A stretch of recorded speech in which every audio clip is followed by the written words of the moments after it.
Member from Mississauga South. Today to speak about Remembrance Day and the valiant contributions made by residents in my riding of Mississauga South. Every November 11th, we pause and remember the brave men and women who have fought throughout our history to protect our freedom. In Port Credit, the Royal Canadian Legion Branch 82 will be holding their annual Remembrance Day service and parade. The parade will start from the Legion and march to Trinity Anglican Church. Following the service at the church, wreaths from the governments of Canada and Ontario will be laid, together with others, at the Cenotaph on Stavebank Road. Army, Navy, and Air Force veterans in Lakeview will be holding their annual Armistice Day parade this Sunday, November 8th.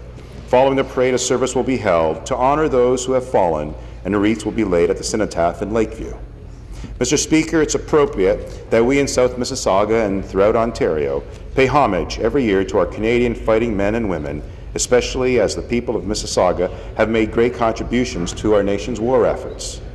In 1915, Lakeview became the home of Canada's first airport, the Curtis School of Aviation. There, Canadian pilots trained for the great struggle that awaited them on the Western Front. In 1939, a munitions factory was built in Lakeview, which supplied our troops for the next 6 years as they helped free the nations of Europe. During this time, the plant employed 40,000 women as welders, machinists, and tool and die makers. Some notable veterans include our former mayor of Mississauga, His Worship Ron Searle. He served the Toronto Scottish Regiment in World War II. Joining in 1936, he served right up until September of 1945. During his service, he was shot in the leg 3 times by German snipers in Normandy, but thankfully, he survived to come home and lead the newly incorporated city of Mississauga. Another South Mississauga resident, Dorothy Jameson, served in her native England with the Women's Auxiliary Air Force.